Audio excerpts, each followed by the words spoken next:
الحمد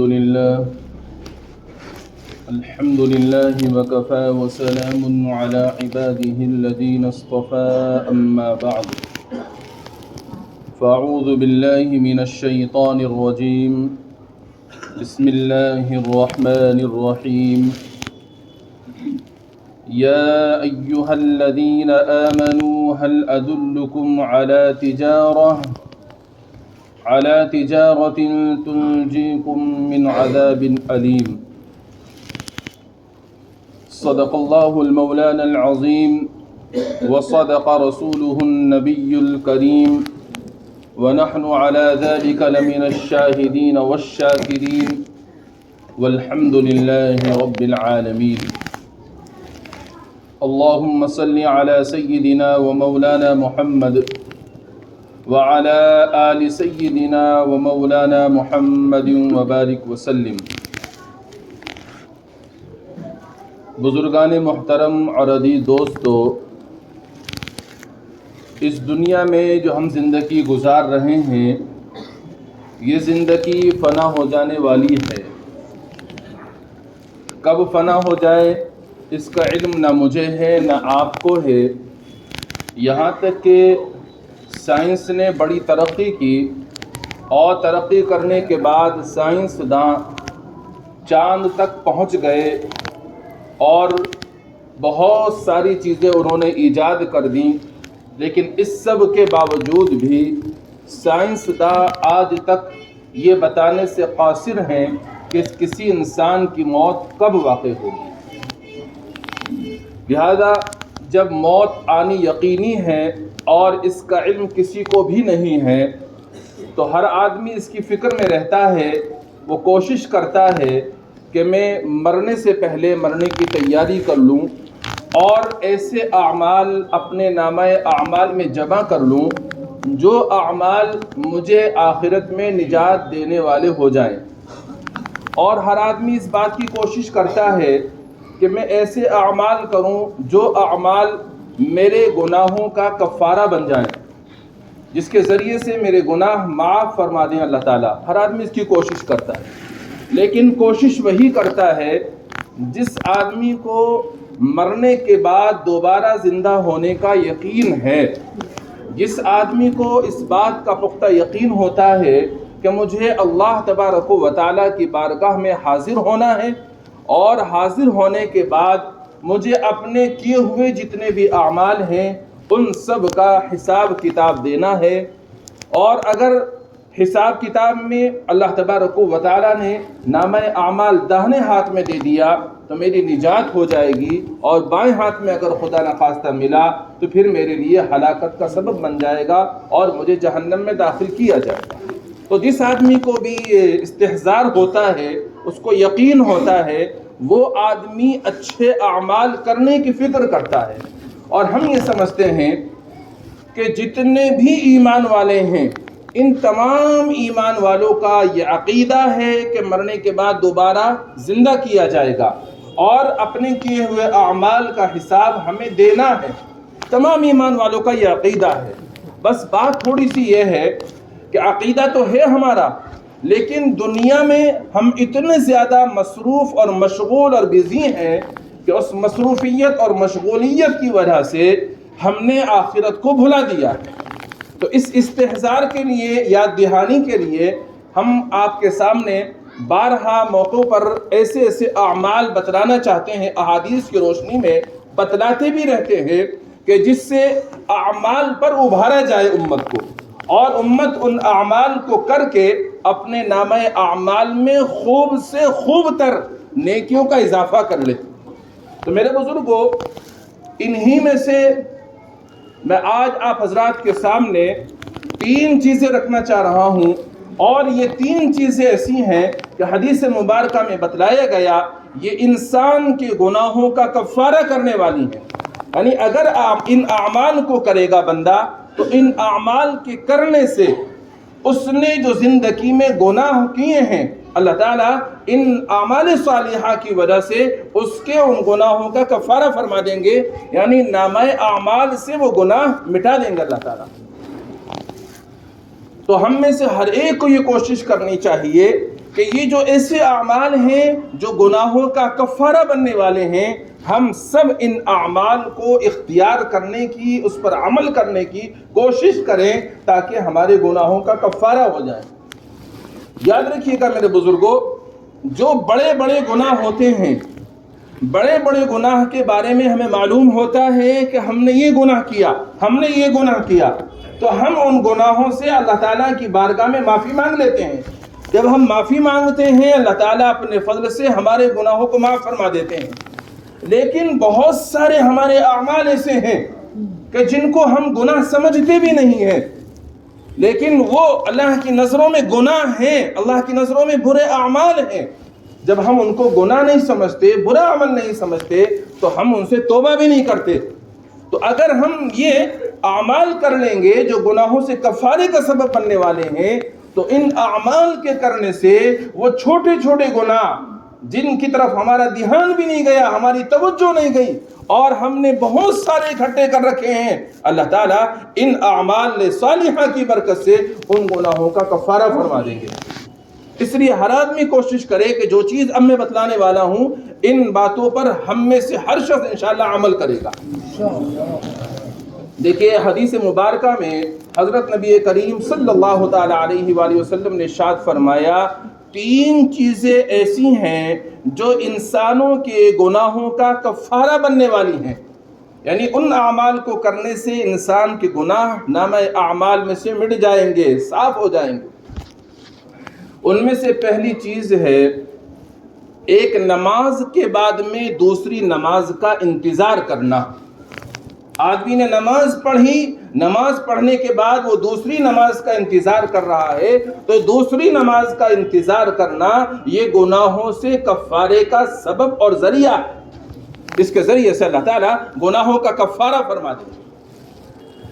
اور ایک حدیث میں ارشاد فرمایا گیا کہ جو شخص نماز کے بعد میں، یعنی نماز ادا کی اور نماز پڑھنے کے بعد میں اپنی جگہ بیٹھا ہوا نماز کا انتظار کر رہا ہے، تو جب تک وہ باوضو بیٹھ کر نماز کا انتظار کرتا رہتا ہے، ملائکہ رحمت اس کے لیے اللہ تعالیٰ کی بارگاہ میں دعا کرتے ہیں۔ کیا دعا کرتے ہیں؟ یہ دعا کرتے ہیں، یا اللہ اس کی مغفرت فرما دیجئے، یا اللہ اس پر رحم فرما دیجئے۔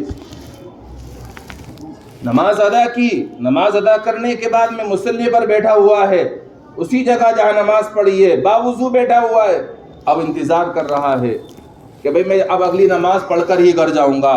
بیٹھا بیٹھا تسبیح پڑھ رہا ہے، ذکر کر رہا ہے، یا کچھ بھی نہیں کر رہا، صرف انتظار کر رہا ہے نماز کا۔ تو حدیث بتلاتی ہے کہ اس عمل کی وجہ سے فرشتے جو رحمت کے ہیں اس کے لیے اللہ تعالیٰ کی بارگاہ میں دعا کرتے ہیں، یا اللہ اس کی مغفرت فرما دیجئے، یا اللہ اس پر رحم فرما دیجئے۔ تو کتنا بڑا ثواب ہے۔ اور ایک حدیث میں یہ بتلایا گیا، ایک آدمی نے نماز ادا کی اور نماز ادا کرنے کے بعد میں وہ اپنے کاروبار میں مشغول ہو گیا، کاروبار کر رہا ہے، بزنس کر رہا ہے، تجارت کر رہا ہے، مگر اس کا دل نماز میں ہی اٹکا ہوا ہے۔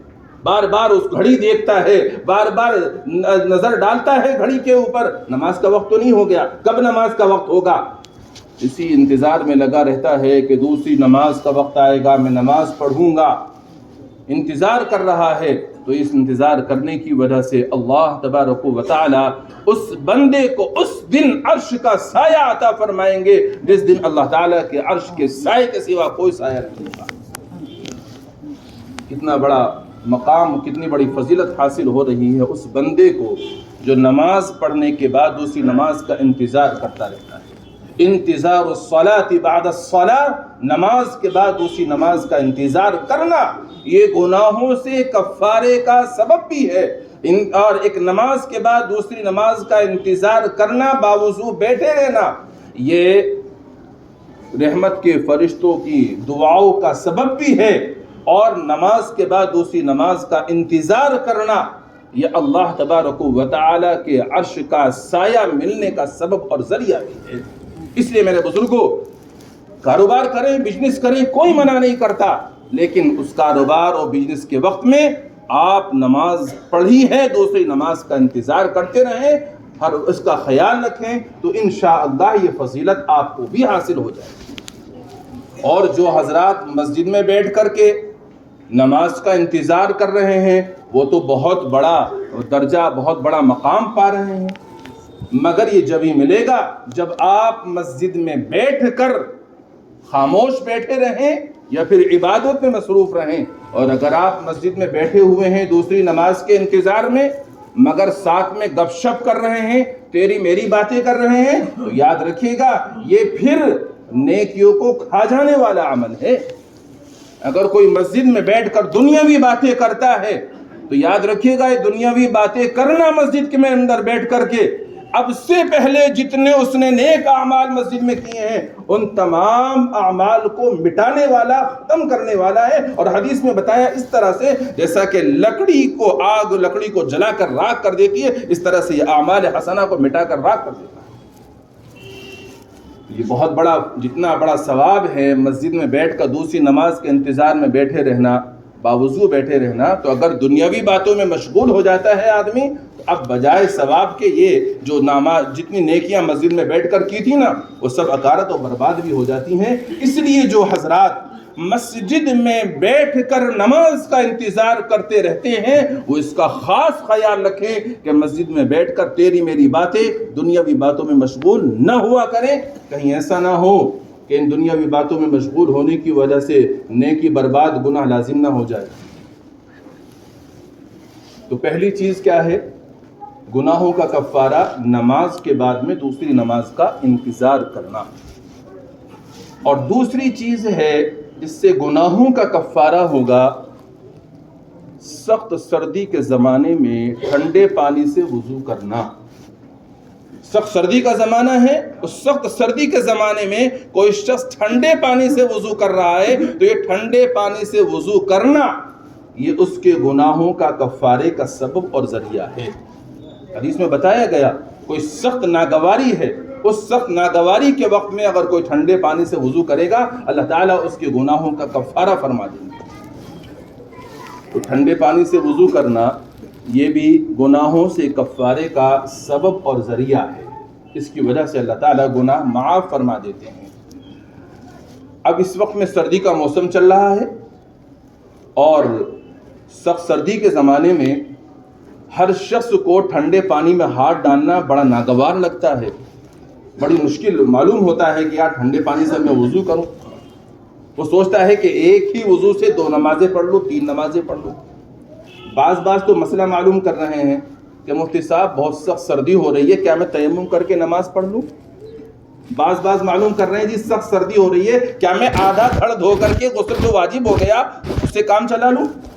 تو بہت سخت سردی ہو رہی ہے، میں نہاؤں گا تو ٹھنڈ میں ہمت نہیں ہو رہی ہے، لہٰذا میں ایسے کرتا ہوں جو نیچے کا میرا دھڑ ہے ناف سے نیچے اس کو دھو لیتا ہوں، سر پہ پانی نہیں ڈالوں گا، اوپر کا بدن نہیں دھوں گا۔ لوگ اس طرح کے مسئلے معلوم کر رہے ہیں۔ آج کے ہمارے زمانے میں تو اتنی سہولتیں ہیں کہ پہلے زمانے میں تو کوئی اس کا تصور بھی نہیں کر سکتا تھا۔ ہمارے زمانے کے اندر ٹھنڈے پانی کی جگہ گرم پانی موجود ہے اور غریب سے غریب آدمی بھی گرم پانی کا انتظام کرنے پر قادر ہے، وہ کر سکتا ہے، چولہا جلا کر کے اس میں بھگونے میں پانی گرم کر سکتا ہے۔ جن کو اللہ نے سہولتیں دی ہیں انہوں نے گیزر لگوائے ہوئے ہیں، مسجد کے اندر گیزر ہیں، لہذا اب اس سردی کے زمانے میں اور ان سہولت کے زمانے میں بھلا آپ کو کیسے کوئی عالم صاحب تیمم کی اجازت دے سکتے ہیں؟ آپ تو آسانی کے ساتھ میں گرم پانی استعمال کر سکتے ہیں، گرم پانی استعمال کیجئے اگر ٹھنڈے پانی استعمال نہیں کیا جا رہا ہے تو۔ لیکن اس پوزیشن میں کہ جب کہ آدمی گرم پانی استعمال کرنے پر قادر ہے اور گرم پانی بھی موجود ہے، کوئی اگر تیمم کر کے نماز پڑھنا چاہے نماز نہیں ہوگی۔ کوئی اگر تیمم کر کے یا آدھا دھڑ دھو کر کے یہ چاہے کہ میرا غسل جو مجھ پر واجب ہو گیا تھا وہ ہو جائے گا، نہیں، ایسے غسل نہیں ہونے والا۔ اگر غسل واجب ہو گیا ہے تو میرے بزرگوں پھر آپ کو غسل کرنا ہی پڑے گا۔ ٹھنڈا پانی پر قادر نہیں ہے گرم پانی سے کر لیجئے۔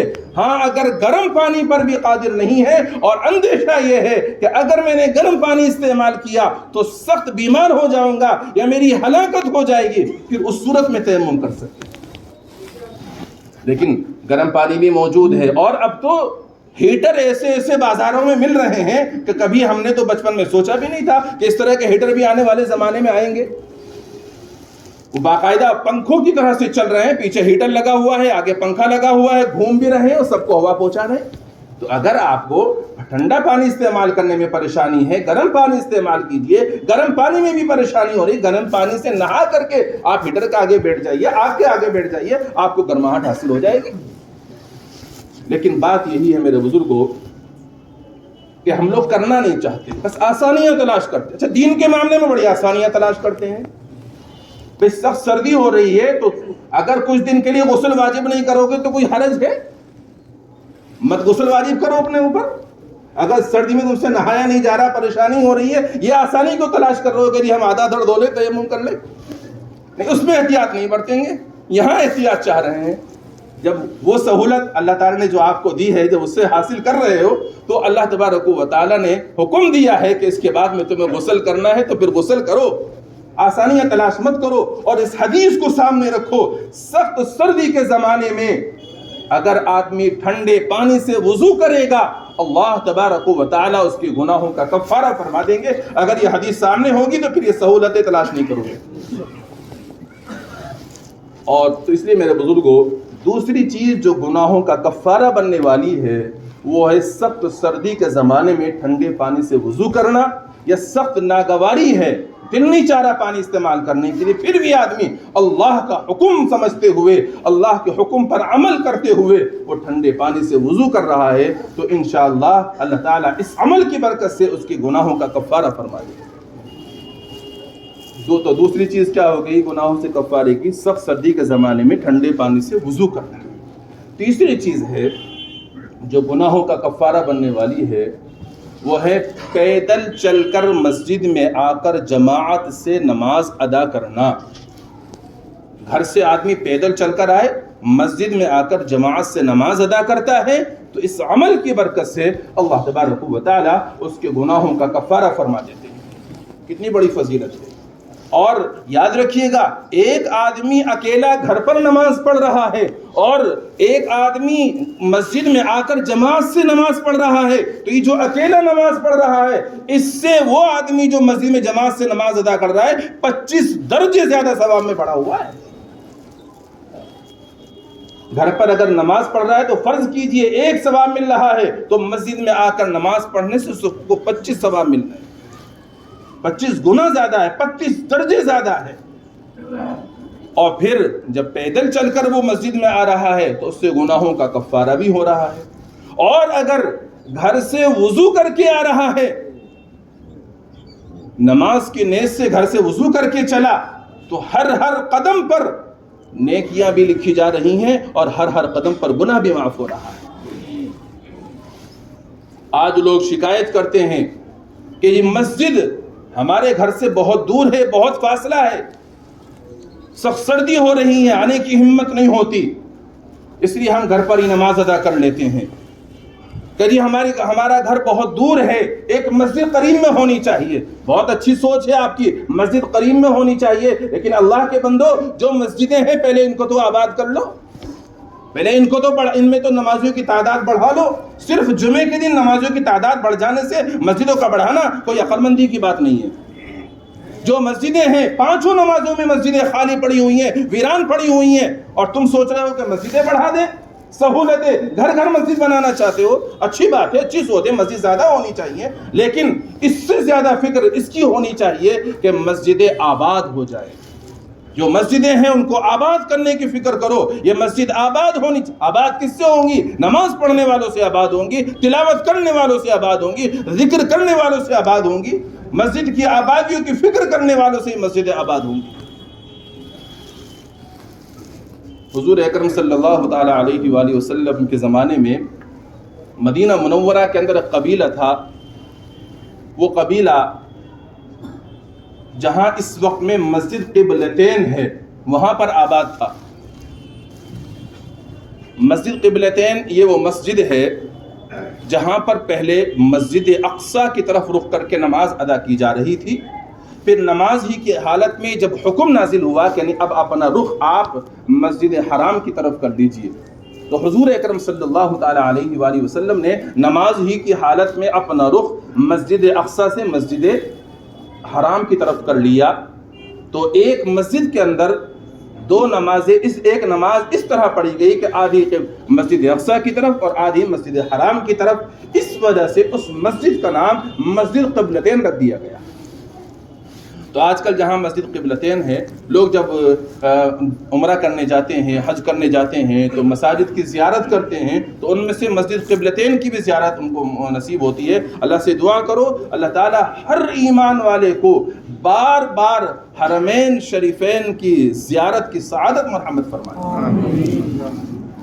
تو مسجد قبلتین جہاں اس وقت ہے، یہاں پر وہ قبیلہ آباد تھا۔ ان قبیلے والوں نے اللہ کے نبی علیہ السلام سے کہا، اللہ کے نبی ہم مسجد سے دور رہتے ہیں، وہاں سے نماز پڑھنے آنے میں وقت لگتا ہے، تو ہم یہ چاہتے ہیں کہ ہم مسجد کے قریب آباد ہو جائیں تاکہ ہم پانچوں نمازیں آپ کے پیچھے پڑھ سکیں۔ آپ علیہ السلام نے فرمایا نہیں، تم جہاں ہو وہیں رہو، وہاں سے جو تم نماز پڑھنے کے لیے یہاں آؤ گے، اللہ تبارک و تعالی تمہارے ہر قدم پر نیکی عطا فرمائیں گے۔ تو جو لوگ مسجد دور ہونے کی شکایت کر رہے ہیں، دور ہونے کی وجہ سے مسجد نہیں آ پا رہے ہیں، ان کا وہ واقعہ یاد رکھنا چاہیے جو اللہ کے نبی سے شکایت کی تھی اور اجازت مرحمت کی تھی انہوں نے کہ اجازت مرحمت فرما دیجئے کہ ہم مسجد نبوی کے قریب آ کر آباد ہو جائیں، تو آپ نے اجازت مرحمت نہیں فرمائی اور یہ فرمایا کہ دور رہو، وہیں سے تم جہاں آباد ہو وہیں سے نماز پڑھنے کے لیے آؤ گے تو ہر قدم پر اللہ تعالیٰ تمہیں نیکی عطا فرمائیں گے۔